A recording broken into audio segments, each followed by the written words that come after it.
Relax, dude.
Hello, welcome back to Defense Diaries podcast. I am your host, Bob Mata, and I am joined by my fabulous, glorious, brilliant, amazing wife, Allie. What's up, girl?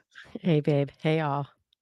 All right, so I got the presser up. They're creeping around. All right, if you're just joining us, we are going to be live streaming the extended family of Erik and Lyle Menendez have all gathered together, 12 of them, in conjunction with Rosie O'Donnell, who has been fighting the fight for the Menendez brothers for 30 plus years. So she's not a hangers on, or she's not jumping on the bandwagon. She's been there. And they're going to make their plea. They're going to make their plea to the DA, Garcón, out there in LA, who's already looking at it. I mean, it's a new DA. This isn't his. He's already agreed to look at it. Yeah. Like, he's looking at it. Like, for resentencing, I just want to be clear. He's not the governor. He can't pardon them. What he's trying to decide if he's going to do is file a motion the time served. Correct. Go in front of a judge, say, we're gonna resentence him and we're gonna give him time served, whatever. I doubt that any judge would block him on it, because he's kind of the man. So it's exciting. It's exciting. And, in this case really is one of those cases where there's mixed emotions on it. A lot of people are like, they killed both their parents. How are you going to let these people out? And there's people like, well, more and more evidence has come out, wherein it became evident that these guys were absolutely tortured by their father, and that their mother turned a blind eye to it. And it sounds like mom did more than that. I still don't know all the details about what mom did, but yeah, just to be clear, this is the family. So 12 members, extended family members of Erik and Lyle, are conducting this presser along with Rosie O'Donnell. She's going to be there somewhere. So, and for those of you that don't know, the stuff that has recently come out that includes that their father sexually abused, and I probably should say SA. Wow. Members of Menudo have come forward. And well, maybe they're going to start. No, not yet. They're rustling around. Even the mom's sister, firmly believes that these kids were abused, and so the mom's sister has a kid who I think was about the same age as the brothers. Like, they spent a lot of time together growing up. And on one of the new documentaries, it may have been even the Menendez brothers, like their story, which was an hour long. The Menendez brothers. Not an hour long, was like their a movie, story, not a series. That either Erik or Lyle, and I don't remember which, so I apologize, always needed to have lemons or lemon juice or ketchup. It was like just obsessed about it. Like, he got so upset if he didn't have it, This is and a terrible story. You should have given a trigger warning before you told oh, it. This is like I know sorry. what the story is. Oh, trigger warning. Okay, It's this whole thing is a trigger, yeah, so this whole story is a just trigger. hop off now because I'm assuming that the presser is gonna include details about the abuse, that this is, um, you know, but, if you're in here and and this information triggers you, hopefully you're in a safe space here. Usually our chat is, very, It's the very best. kind. Our chat Yeah. is the best in the business. And They if someone are sneaks in, our mods are the best at getting getting it out. our Um, chat is like a big giant family hug. Like that's the yeah. best way to describe it. All right, I'm gonna put the buzzing of excitement. The media is clamoring. The Menendez brothers, their So, story. in any event, that trigger warning having been given, yes, Bob, as I'm sure all of you can on your own without me finishing the sentence know, yeah, I'm sorry. It was Milo's mom also mentioned cinnamon. Yeah. Uh oh, lemon because the cinnamon didn't help.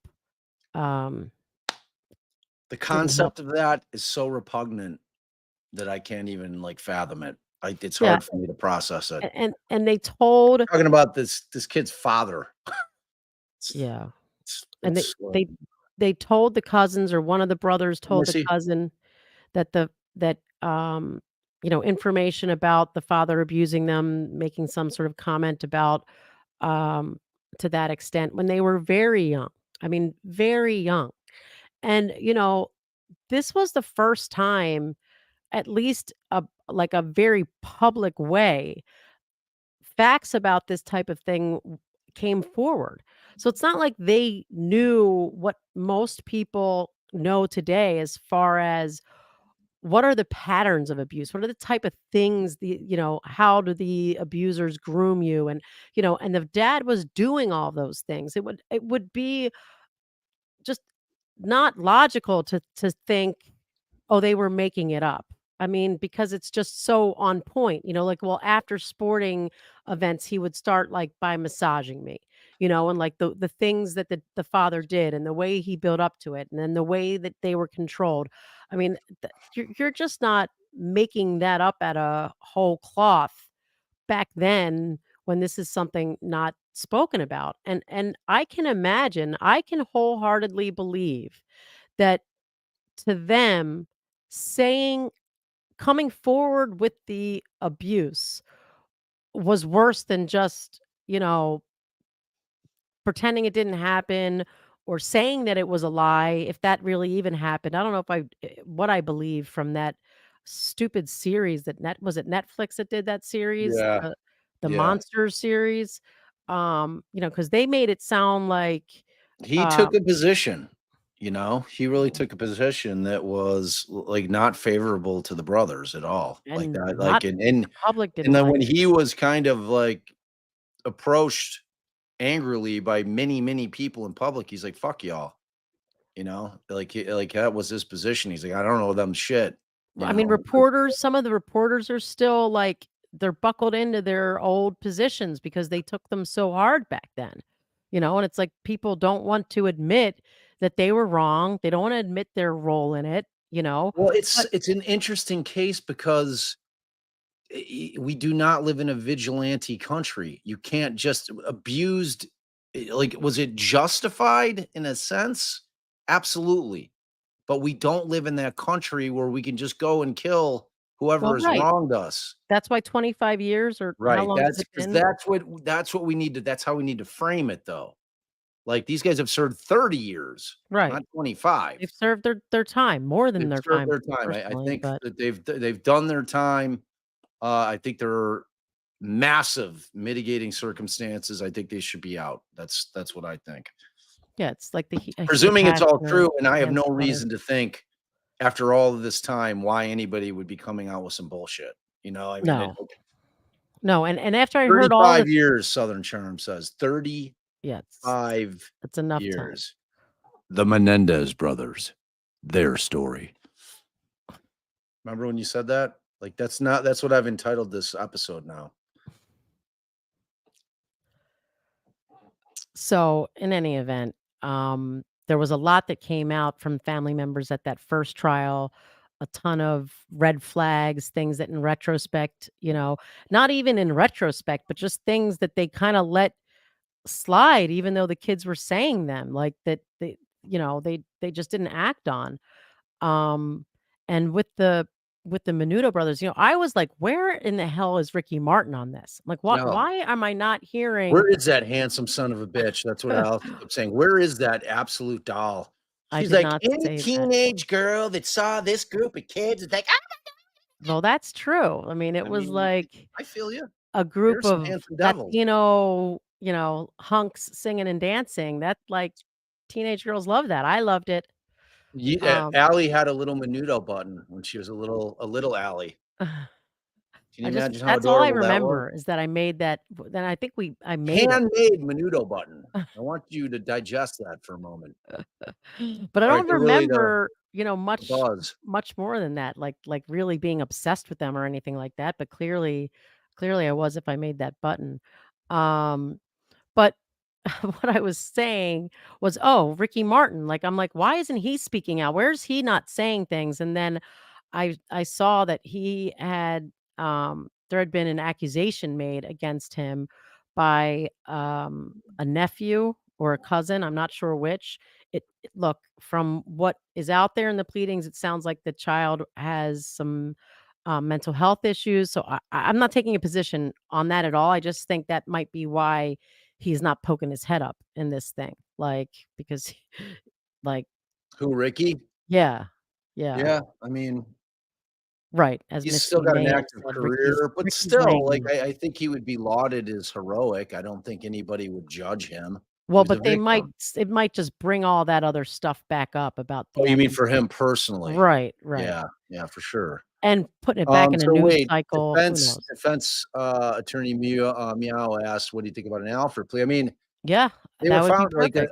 if that was the quickest way to get him out all day. I mean, there's no question they shot him, Right. right? They don't So even yeah, need an Alfred plea, right. It's just like actually. they don't. Like, that was the issue for, All like, the right, it's Memphis Garagos 3.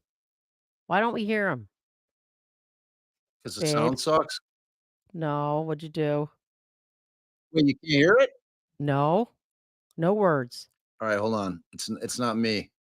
God Hmm, damn it! It hmm. was the You guys it's. believe that? I swear it's not. StreamYard does that Mm. occasionally. Mhm. Everyone, Occasionally, Bob has don't multiple worry. windows I'll get open. there. No, I didn't have any windows open. Okay, hold on. I didn't mean to close it down quite that I psychotically. know. I was just trying Everybody's to hating, got us on a black screen. it's no Rosie good. No Perez bueno. is up there. Uh, gee, Come luckily we on. can rewind it. We can rewind it. Oh, luckily we can It's not rewind like it. this Ooh, isn't old-timey shit. ooh, you're lucky. We can All rewind it. right. Okay. What about all right, let me see. It is Share never screen. boring or quiet. Yeah. Don't blame me, mommy. Is You hear it nothing is now? no. Still? Do I need to get this thing up? Uh, Really? yeah. It's not muted. Um, Hold on, I gotta all right, share screen. Is this on YouTube? Where is it? I'm gonna try to do it. All over the what about now? Yes. Boost Yeah. it. Boost it. All right, I'm gonna rewind it. And boost it. I will. Gee whiz. I, along with Cliff Gardner, represent Lyle and Erik Menendez. I also have here today Alex Kazarian. Boost. Arcasine is somewhere. Boosted. Turn that boost up because it's not Working for the boosted. Frank. last 18 months That's No. top. in order to get a release for Lyle and Erik Menendez. A couple of weeks ago, and so that you understand the background of it, back in May, we filed a writ of habeas corpus. A judge in this courthouse, Judge William Ryan, issued what's called a informal request for a reply. That informal request for reply was to ask the DA to respond to the allegations of new evidence. Part of the two prongs of new evidence were, number one, a letter that was found at Marta Cano's house. That was a letter written by Erik fully 8 months before the killings to his cousin Andy. His cousin Andy testified at the trial. However, in the second trial, was demeaned as making this up or was not true. This letter now shows or corroborates that Andy was telling the truth. The letter describes the abuse. The letter, I believe, was released at least temporarily by the DA's office, and anybody who wants it, we can release that as well. The other pillar of the We want it. Pause it a sec, because I've got it habeas way louder corpus on my side. was a What number declaration are by you at? Roy. It doesn't matter. Just fast forward to it. We're like 2 minutes into the presser. Oh, well, I just can't tell if I'm past you or not. He just talked about the letter. If anybody I know. wants it, we'll set. It's like, Just all right. see what I'm number like, you're at. it's going to be a different. Like they Okay, all started right. at different times, dude. It's like Okay, I don't know okay. what you're on, honey. Do you want me to stop the screen share? Yep. Well, mine's going to pop in. Okay. Of reasons.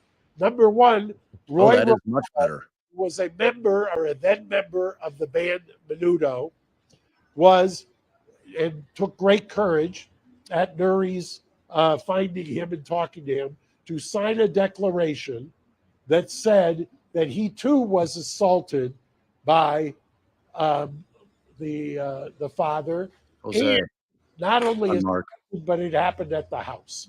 The reason that's important is that it corroborates what was testified to in trial number one, that it corroborates the fact that the safe place that Jose thought he had was in the house. It corroborates what the family members said. Somebody was saying you should have rewound a bit, but In that house, it's all right though. not go down the hallway if Jose was with one of the boys. That was the ground upon which he prayed. We have those two items. Now, there is a separate track. About 3 months ago, we sent a petition, and mind you, the DA's office, there's been those who have said, well, this is election nearing, blah, blah, blah. We filed this, and the DA has been, Mr. Gascon's office, has been engaged with us productively, strongly, for well over a year. Joan, who you will hear from in about 5 minutes, we actually, because of her young age, she turns 93 next month, we had what's a very rare thing done back in December, which is called a conditional examination. It's a deposition in a criminal case to preserve her testimony. She was there with her lawyer, Brian Friedman, who represents the family. And what we are also on a parallel track doing is asking, and have been asking, the DA to look at the work they have done and resentence them, to support the resentencing. Now, when I say the work they have done, Lyle and Erik have started, mind you, since 2005, up until the time that Judge Ryan issued the request for an informal reply, have had no hope of ever getting out. Since 2005, they had exhausted all legal remedies. They had resigned themselves to being in prison for the rest of their lives. You could take two tracks on that. You could either just become a hardcore, irreconcilable recidivist, or you could do what they've done, which is create programs, counsel people, develop amazing programs, mentoring people, go to college, get degrees. Lyle, in fact, graduated from the first ever class in June. I watched it, of a combination of UCI along with the Department of Corrections. The first class, Mr. Friedman and I were there, of 22 prisoners who got their BA degree while in prison. And a bunch of them, life without parole. So there is an idea that there is redemption. There is an idea with their green space project of rehabilitation. I will tell you, in over 40 years of doing this, I have never seen the amazing exemplary rehabilitation and mitigation evidence that we have now presented to the DA's office. We're going to hear from the family today briefly, and I will tell you, I'll give you kind of a coming attraction. I will start with Anna Maria.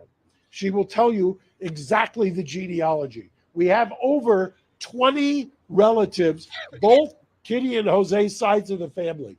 This is virtually unprecedented in my practice, and I would dare say it anywhere, that 20 family members on both sides, victims, constitutional victims under Marcy's law, are here to urge the DA to resentence.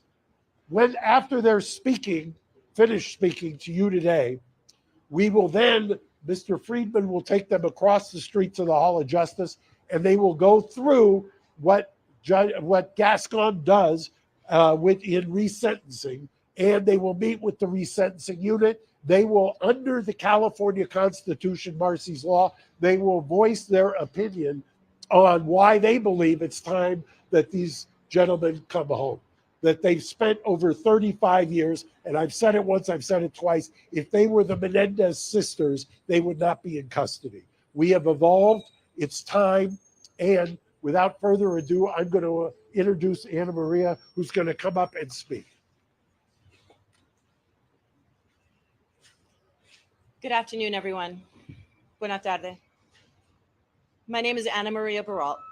I am the niece of Jose Menendez. I stand before you today, not just as a member of the Menendez family, but as someone who believes in truth, justice, and healing. Before I get started, I just want to say that I know this is an election season, but for us, this is not a political issue. This is about truth, justice, and healing. On behalf of our whole family, it is my honor to formally introduce our new coalition, Justice for Erik and Lyle. Like so many others, I struggled to process the events of that fateful August day and the loss that I felt. Over time, it became clear that there were two other victims there on that day, my cousins Lyle and Erik. Lyle and Erik would continue to be victimized. They would be victims of a system that wouldn't hear them.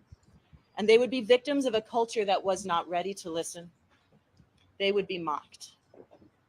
They would be called cold-blooded killers, left to rot in jail and denied any hope of redemption. If Lyle and Erik's case were heard today, with the understanding we now have about abuse and PTSD, there is no doubt in my mind that their sentencing would have been very different. And yet, despite their circumstances, they have chosen a life of light. Without hope of release, they persevered. They have sought to better themselves and serve as a support and inspiration for survivors all over the world. Their continued incarceration serves no rehabilitative purpose. It's time to recognize the injustice they've suffered and allow them the second chance they deserve. Now here we are, both sides of the family united, sharing a new bond of hope. Hope that with the re-examination of their case, a new outcome will be reached. Hope that this 34-year nightmare will end and that we will be reunited as a family. I am here to ask the district attorney's office to take into account the full picture, the truth that was hidden for so long. Lyle and Erik deserve a chance to heal, and our family deserves a chance to heal with them. Please join us. Visit www.justiceforerikandlyle.org and sign our petition. And if you'll indulge me, I have two more statements to read. The first is from my mother, 85 years old, Terry Baralt, the sister of Jose Menendez. She can't be with us today due to health challenges, but she sent me this. I'm sorry that I can't be there in person to support my nephews, Lyle and Erik. I begin chemo soon and my doctor says no flights. I need to be strong. I wish to make it clear that I stand firmly with this family. I am Lyle's godmother, and I love them both very, very much. My nephews have spent 3 decades in prison helping others. I have seen great What growth in was the them. website? Even the law enforcement supervisors and Lyle corrections have .org? written letters to the court asking for their resentencing and release. Millions across this country agree. I implore the district attorney's office to end our prolonged suffering and release Lyle and Erik back to our family. 35 years is such a long time. My prayer is that I live long enough to see my nephews again and to hug them once more. I have another statement, and this is written by a family member of Marta Cano Thanks, babe. and Andy Cano, that Andy, the one to whom the letter was written. This is written by one of Marta's children. Thank you for giving our family the opportunity to express our thoughts during this pivotal time in Lyle and Erik's case. Our family's tragedy has always been very public and has been extensively covered by many media platforms. Marta and Andy Cano would have wanted to speak today, but unfortunately they are both unable to do so. Marta is in memory care, but she spent decades supporting Lyle and Erik. Sadly, we lost Andy shortly before his 30th birthday, and we miss him every day. Both Marta and Andy deeply loved Lyle and Erik. They both believed in justice, but they also believed in a second chances and forgiveness. It has been 35 years since this happened, and we feel enough penance has been paid. It is time for them to be released and for all of us to move on and continue healing as a family. Again, if you want to help, please join us at justiceforlyleanderik.org and sign our petition. With that, I'm going to be followed by several members of the Anderson family. First will be Alan Anderson. He's the nephew of Kitty Menendez. Of Kitty Menendez. And the second will be Karen, the niece of Kitty Menendez. But first, Joan Vandermillen, sister of Kitty Menendez. Please join us.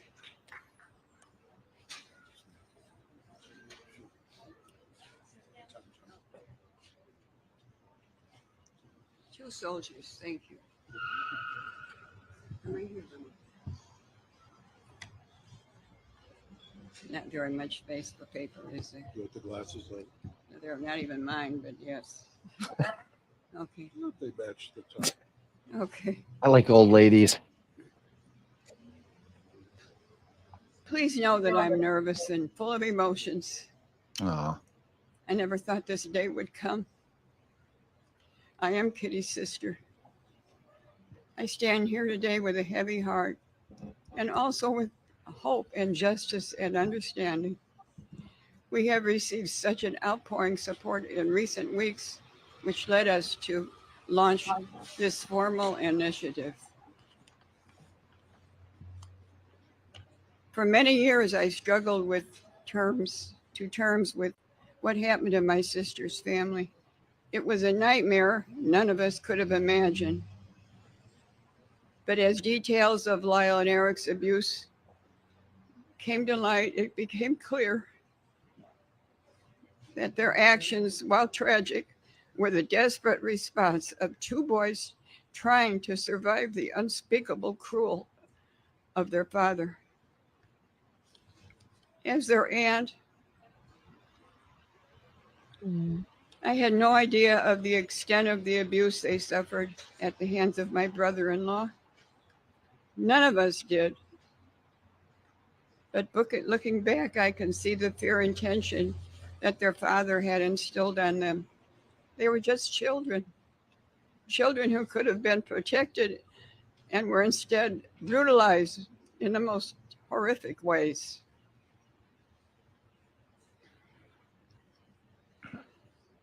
The truth is, Lyle and Erik were failed by the very people who should have protected them, by their parents, by the system, by society at large. When they stood trial, the whole world was ready to believe that the boys could be raped. Was not ready, not ready. The whole world was not ready to believe boys could be raped, or that young men could be victims of sexual violence. Today we know better. We know that abuse has long-lasting effects, and victims of trauma sometimes act in ways that are very difficult to understand.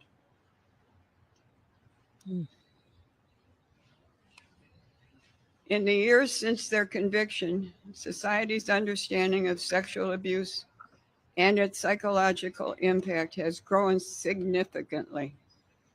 We understand that a person doesn't need to fit a specific mold, whether it's gender or socioeconomic status, in order to experience abuse.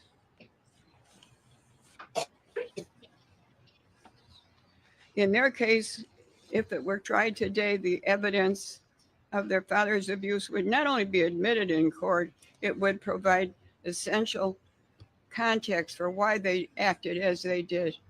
No jury today would issue such a harsh sentence without taking their trauma into account. Lyle and Erik have already paid a heavy price, discarded by a system that failed to recognize their pain. They have grown, they have changed, and they have become better men despite everything that they've been through. It's time to give them the opportunity to live the rest of their lives free from the shadow of their past. While I recognize it is election season, this isn't about us or about the politics. It's about finding the truth, delivering justice, creating space for healing. I want to thank everyone who has reached out to our family in recent days and weeks, asking how they can help. Today we have an answer. Please sign our petition at www.justiceforerikandlyle.org and urge the district attorney's office, no matter who holds the DA position, to consider all the evidence, both old and new, and to bring together justice for the family.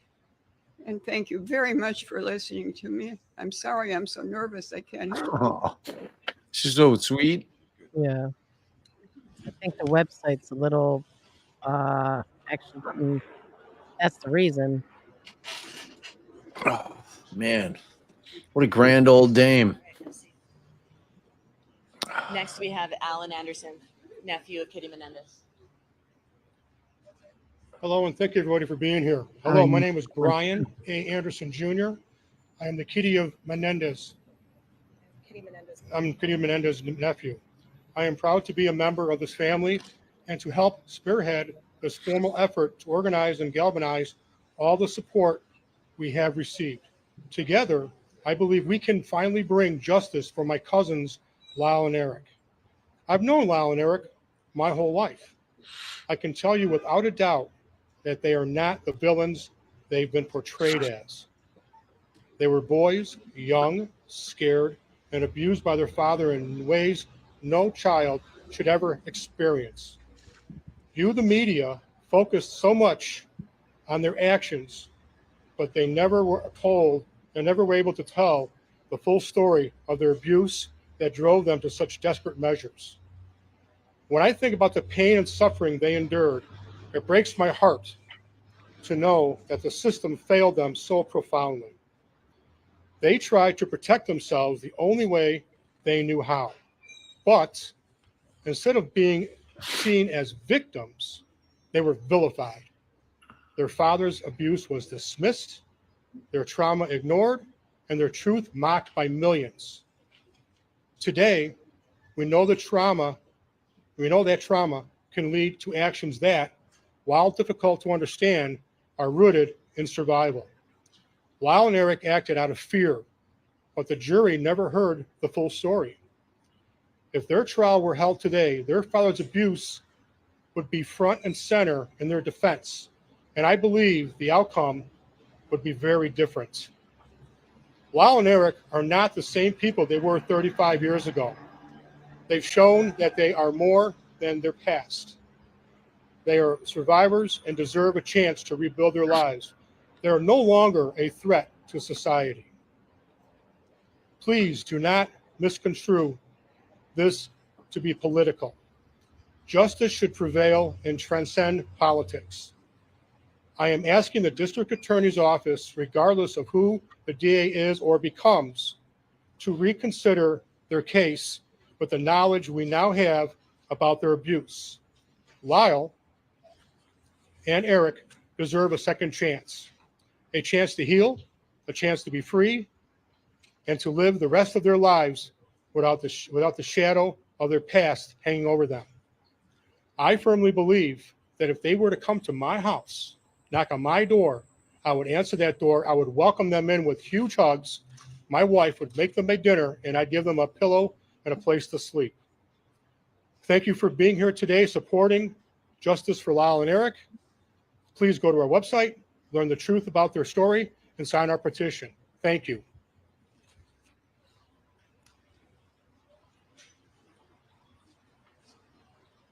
Please welcome Karen Vandermullen, niece of Kitty Menendez. Good afternoon. There's a lot of you, and I'm very nervous. My name is Karen Vandermullen Copley. I am Kitty Menendez's niece, and I'm here today speaking out because I have believed for many years that the truth needs to be known about what really happened to my cousins, Lyle and Erik. From the beginning, I believed Lyle and Erik were victims of their father's abuse. I grew up knowing and feeling something wasn't right. The feeling in their house and the father-son interactions were just off. But it was not until the first trial that the full horror of what they had to live through came to light. My sister, Diane, had evidence of their abuse. That was not even allowed to be presented at the trial. I cannot help but think of how things would be different if the world had known the truth back then, or if they had been the Menendez sisters. Adults of abuse have difficulty getting out of their situations, and yet these were two young boys who were never allowed to make decisions on their own. They lived in constant fear and were unable to make any other decisions than the sexual violence that they were taught at the very hands of people who were supposed to love and protect them. Their sometimes misunderstood behaviors were cries for help that many of us wished we had realized and responded to far sooner. What happened is tragic, but I forgive my cousins. I have forgiven them forever because I know they were acting out of fear and desperation. These were children, just 6 and 8 years old, who didn't understand their own bodies. No child should ever have to endure that kind of pain. This abuse trapped them. It was painful and it terrified them. Their father's abuse shattered their lives and the family's lives, and the courts failed them, failed to recognize their trauma, compounding this tragedy. We live in a time now where we understand how abuse can shape a person's actions, male or female. We live in a time now where we understand what trauma does to the brain development of a child. If Lyle and Erik's trial happened today, the outcome would be drastically different. The evidence of their father's abuse would have been a central part of their defense. And it's very likely they would not have received such harsh sentences. Lyle and Erik have spent most of their lives in prison, paying for their actions. During that time, they have become supporters and advocates for children who have suffered sexual violence. I believe they have suffered enough. I ask the district attorneys to take into account the whole truth and nothing but the truth. I believe they have paid for their crimes, and we as a family have all suffered enough. We are here for them and ready to support Erik and Lyle after release. This is a time for truth and justice, and the time for the path to healing. It is time for Erik and Lyle to come home. We are here for them.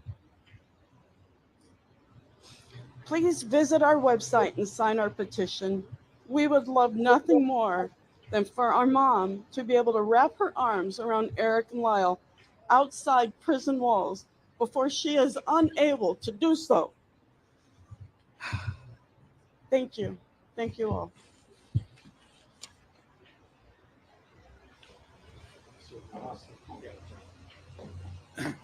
Hello, everyone. My name is Brian Friedman, and I represent the extended family members of the Menendez family.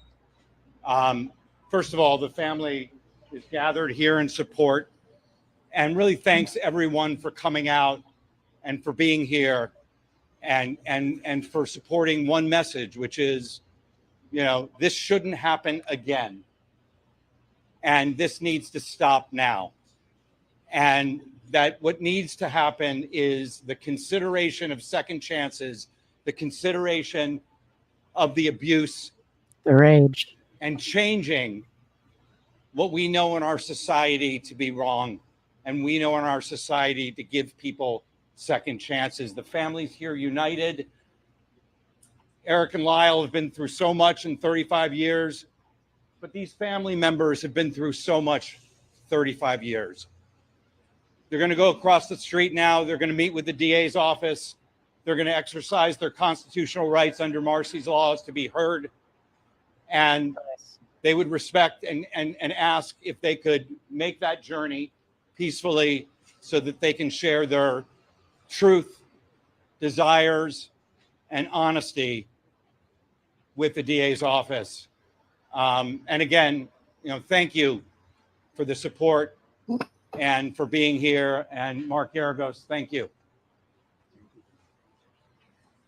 As Brian said, if we can let, especially Joe, get across, I'll answer some questions in about 2 minutes, if that works. Yes.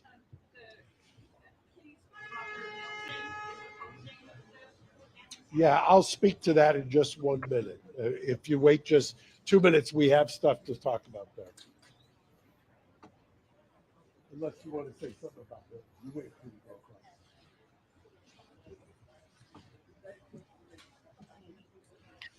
They're saying press back the hell up, move the hell out. We're going to wait. We'll answer more questions. Let's let this family move.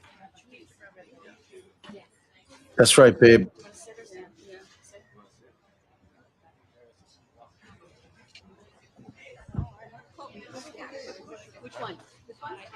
No, if you were late to the party, Nola, they're apparently crossing the street right after this press conference and going to the resentencing unit, and they're going to plead their case to them today. Marcy's law, part of what Brian had referred Babe, good. I finished. Oh, okay, sorry. to is under Marcy's law, the California Constitution requires that victims get a say. So what we did is the DA's office, when they heard that we were doing the press conference, extended the invitation for the family to come over and hear about Marcy's law, to hear about exactly what their feelings are. I will tell you, and I said it before, that the DA's office from 18 months ago has taken this very seriously. And I say that because there are times, whether it's high profile, low profile, that I don't get the feeling that we're being heard. I get the feeling here that we have been being heard. I get the feeling that there is genuine, I think I'm taking this extra precaution just in case. the DA has mentioned in his remarks that there is a division in the office. I understand that. I mean, I get that. But I don't think that there should be any division when you've got a united front of this many family members. And I know somebody had asked me about one of the family members. I would just say I don't want to cast aspersions on anyone. All I will say is think about your own family. Do you think you could get almost unanimous support out of your own family and extended relatives for anything you do? So I'll leave it at that.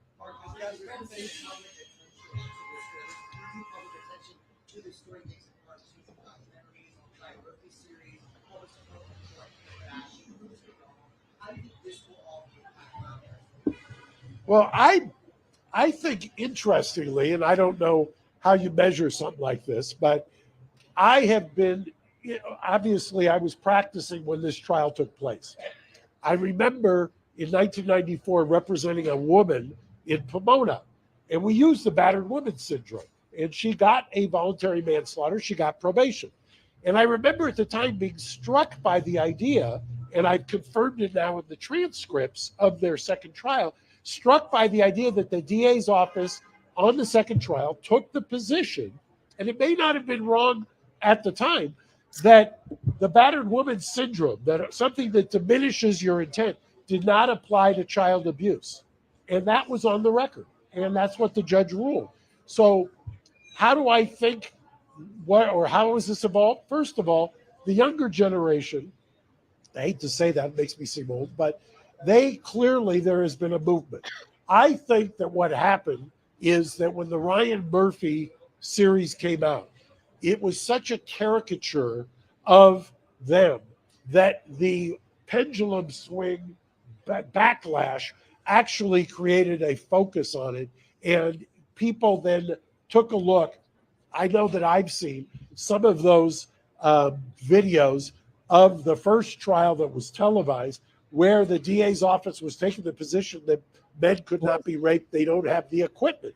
And you've seen all kinds of arguments along those lines. That is unfathomable in today's age to people who weren't alive back then. So I think that evolution has been, frankly, seismic.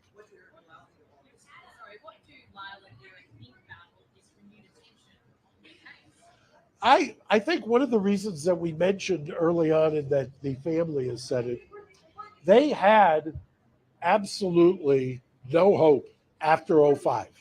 So after 2005, they didn't believe, they thought they were going to spend the rest of their life in prison. And they had resigned themselves to it. And all of the programs, I invite anybody to take a look at what's called the Green Space program that they have.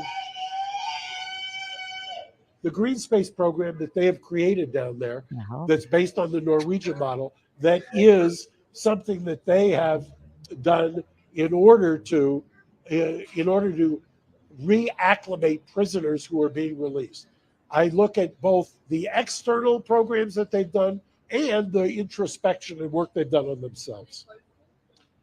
I've used the term cautiously optimistic.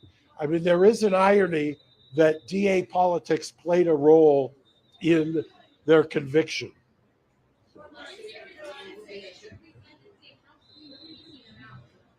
Well, look, I've said it before, and Joan, who you saw, her birthday is November, I want to say the 26th. She turns 93. Nothing she'd like more than to have them home for Thanksgiving.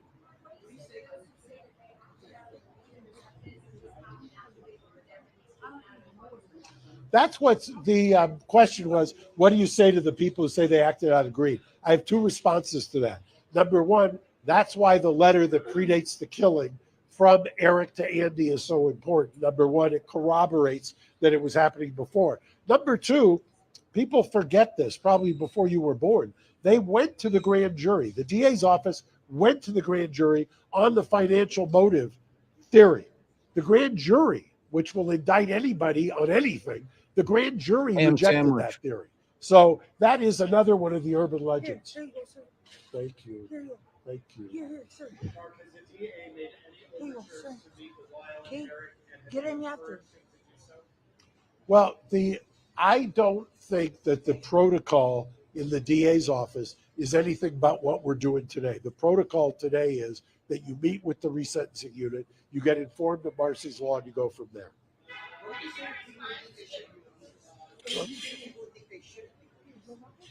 I don't know. I will tell you, No I've one- represented, excuse me for 1 second. Okay. So I don't know that they're, other than one-offs, and there's always going to be one-offs. I mean, it's the criminal justice system. It was a polarizing case. Remember, part of what happened was back in the 90s, they become a caricature. They were parodied on Saturday Night Live. I would venture to say that would not happen today. So it's America. There's people with diverse opinions. I just would reiterate, there were 2 juries in trial number 1 back in the 90s. 2 juries, one for Eric, one for Lyle. 24 jurors who deliberated. Half of them voted not guilty on murder. Half. Mark, you need to talk with Edgardo Diaz, manager de Menudo. You need to recollect for this process. Or another Menudo talked with you. Well, I've said before that the Menudo Declaration by Roy Rosello is important, but you combine it with, by the way, that is so that you can separate the mental gymnastics. Part of this is to overturn the conviction. The other part is that I think is unassailable, even to your question, to anybody who says, well, they shouldn't get out. The law in California is crystal clear. Resentencing, they qualify under the resentencing laws on every single factor.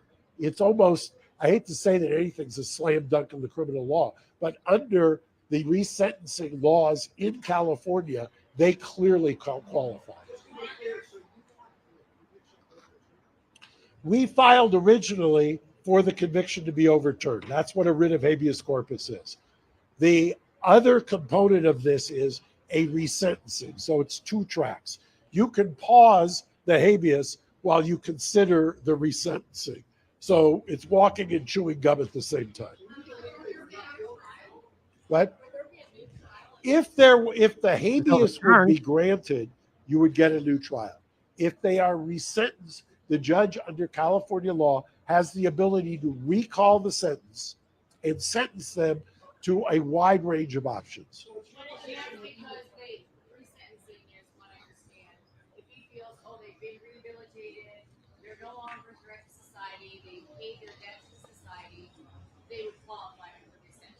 Correct. And in fact, I will also tell you, and we may release it tomorrow, part of the mitigation package that we presented to the DA are letters from correctional officers, high-ranking correctional officers, who attest to the phenomenal rehabilitation. We have a number of correctional officers who have actually said, if released, they should be released, and that they would welcome them as neighbors in their neighborhood. I'm going to take 2 more questions because I want to get over there to meet with the DA as well. What? What are their plans? I won't speak to whether they have a plan. I just think that in order to get through each day, that you've got to just ground yourself. It's a long road from life without for almost 17 years to being hopeful. So that's, I kind of worry. One last question.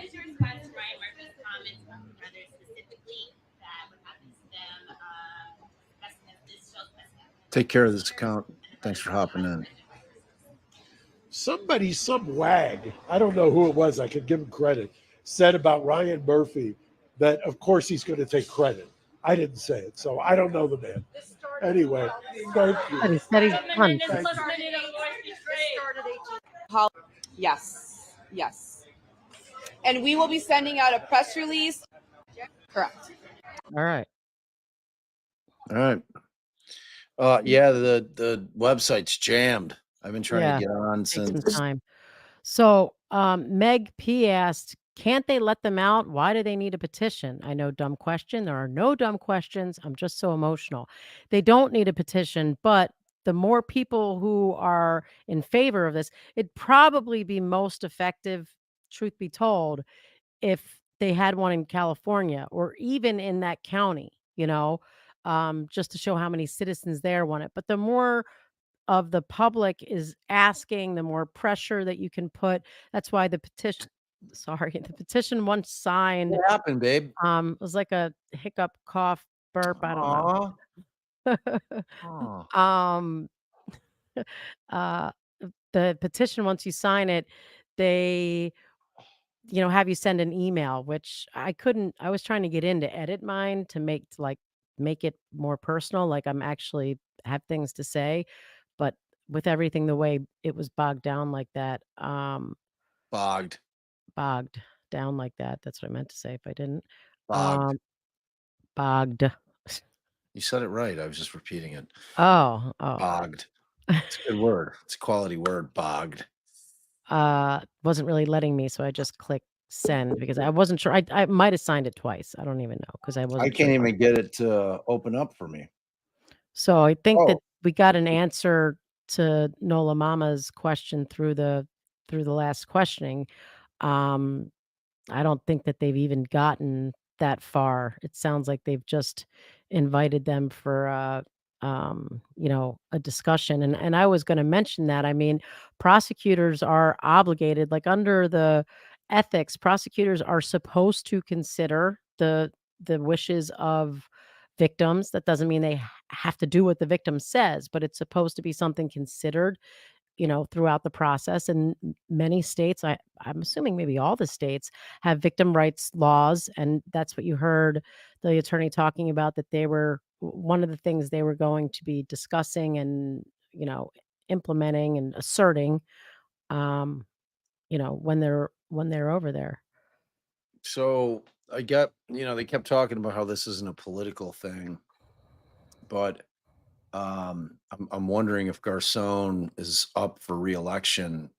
I thought he was just elected. Was that not the case? I don't know. I don't know what their election cycle is for district attorney out there, but So Milo's mom says this DA needs to do something before election because the new prosecutor will probably take years to look into it. This DA is losing in the polls.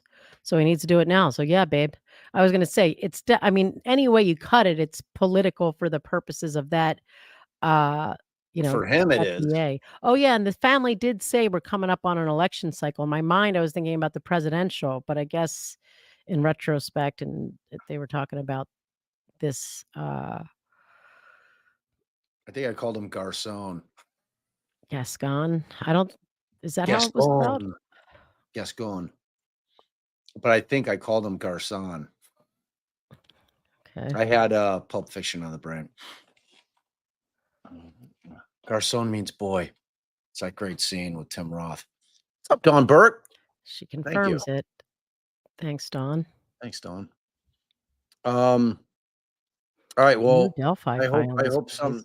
I hope that something happens. What'd you say about Delphi? Somebody said, Bob, will you address the new Delphi filings, please? I'm checking my email. What? Are you talking about filings or was it court order issued by Gull? Oh. I'm thinking about doing a short tonight, like a short live. Like, because there are a couple things. She ruled on their motion to incorporate all the evidence that they put in. Yes, And their, 7:45 a.m., 7:04 a.m. is Whoops. it just her order? Yeah, 2 orders. Oh, yeah. Yeah. Yeah, I just the one thing I want to be clear about, that order that came out today is not her backtracking on her ruling on the third party culprit. Still not allowed. It's barred. What she did allow, however, is them to incorporate the evidence that they entered at that hearing into the trial for the purposes of offer of proof. So an that they offer of don't have proof. to spend. So they don't have to spend a half a day putting the same witnesses on doing it. Would be totally redundant, waste of the court's time, more importantly, a waste of the jury's time. So I anticipate they're going to keep trying to get at it, but they're going to put on new evidence. Right. And then they'll have that more importantly, on the record for appeal in the event that he's convicted. Right. So, and they did indicate in their motion, so they filed a motion asking the court to do this. Like, don't make us re-put all the evidence from that prior hearing into the record for an offer of proof at trial. Again, that's just an offer of proof. While they're still trying to convince the judge to let them put this evidence in, and or just presenting a record. Had the judge allowed us to put evidence in, this is what we would have put in, and everything they put in those pretrial hearings will be there, and then all the new things that they intend to offer, which they did indicate that they have additional evidence over and above what was submitted pretrial. They just didn't want to do it twice. So I would have been shocked if the judge denied it, because you know, it's, you got to streamline things. You want to keep everything as short as possible. B, I'm sure she does not want to hear it again, the way that she views this case and that evidence. And it's just, there's there's no reason for it. So, and then the other order was just the redaction of, they filed that motion to get a subpoena for the Dr. Mala. Is that what her name is? Walla. Dr. Walla, and they wanted her address redacted, or so they don't want to redact it. They want the pleading to be made confidential because it has her address in it. And so Yes. Spitfire asks, That's it. defense diaries, Bob, is an offer of proof just the attorneys presenting something to the judge to see if she'll allow it to be presented to the jury? It's twofold. Yes, it is that, but unless something changes, in this case, it's more for the record, for on appeal, to say the judge didn't let us put any of this in. If she had let us, this is what we would have put in. But it can also be used to convince the judge to let them to put something in that the judge has preliminarily or in limine decided that she was not going to allow. So, yep. And just so you all know, I'm joining my boy Josh Ritter over on Courtroom Confidential tonight, 8 p.m. Eastern, 7 p.m. Central. I've portaled us over there. So don't try to eat over on. I don't know if you saw it, but Steve is doing something at 8 p.m. What do you? It's like a fundraiser. I can't control when Josh scheduled his shit. It's been scheduled for like 3 weeks. All right. Like last weekend, I gave everybody the wrong date. I thought I was jumping on with that's right, Michael and Linda, and then I was going right to Josh, and I was 1 week early on this. So I'll find out what time. I'll look and see what time Steve's going. Hopefully, if Steve's going, that could run. But I don't know if right. it's Eastern time or Central time. He's Eastern. Shit.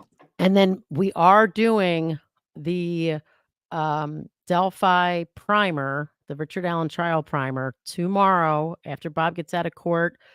Attorney Melanie Little is in. So but I don't know if Bob, we've got to reach out to Travis. And is he in the chat? Travis, you in here? Show yourself, man. Show yourself, sir.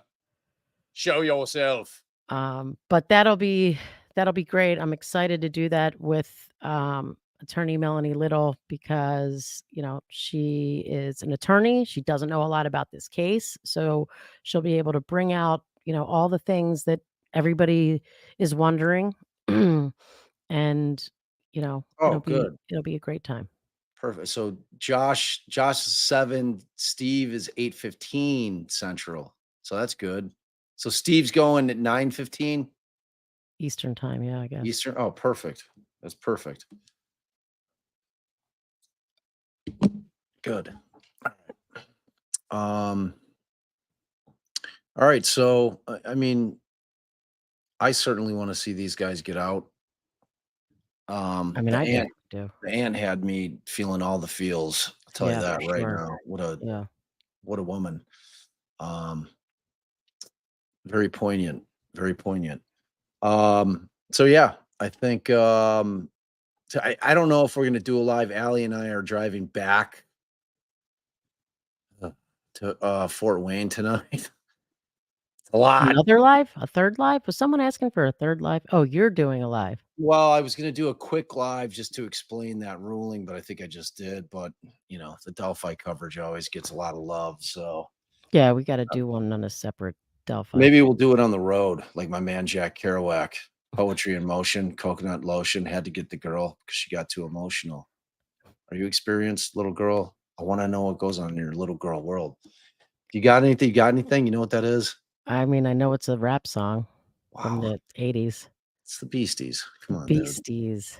Come on. I did know that girl. actually. I would hope so. Like as Say for as many times Beasties that you say it. songs I've played. No, you before. use that Jack Kerouac thing all the time. It's On the Road with my man Jack Kerouac.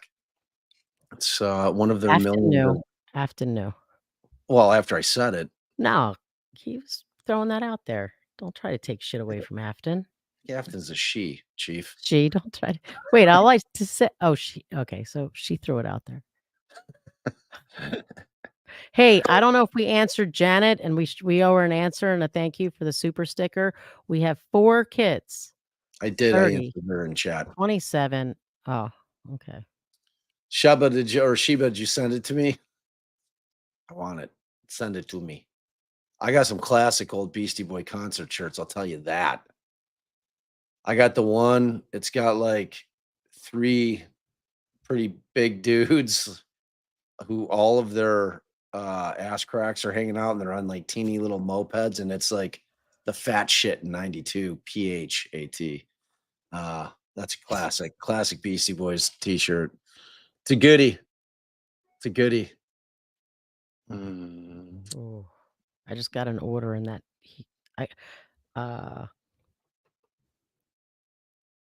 Just got an order back on that trial from last week. I'm not gonna look at it yet. All right, we're done, right?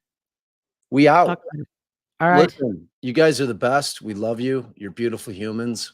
Keep getting on. You know, I mean, if we're back tonight, remember, I'm portaling you to Josh tonight. So we're talking Delphi. So that means we're not leaving here until like 8:30. I'm only on for half the show. So if Okay. you use your time appropriately and get packed, because we're going straight to the Berkshires. So I know. It's a lot and of it's going to be thinking. the whole I have no clothes, screaming and yelling, where's my shit? Wow. Where's my tank top? Where's my tank top? You know, all your things that you do when you pack. All right, that's it. Go Lyle, go Eric. Sign Get the out of the joint. petition. Sign the petition. Help those guys out. We adore you guys. And Yes, we will thanks catch you- to all our mods and all our members and all you people out there. Yes, 1,000 times over. And thank you for all the generosity. We always appreciate that so much. Remember to like, share, subscribe. Like, share, subscribe. It really helps us. We love you guys. Ciao.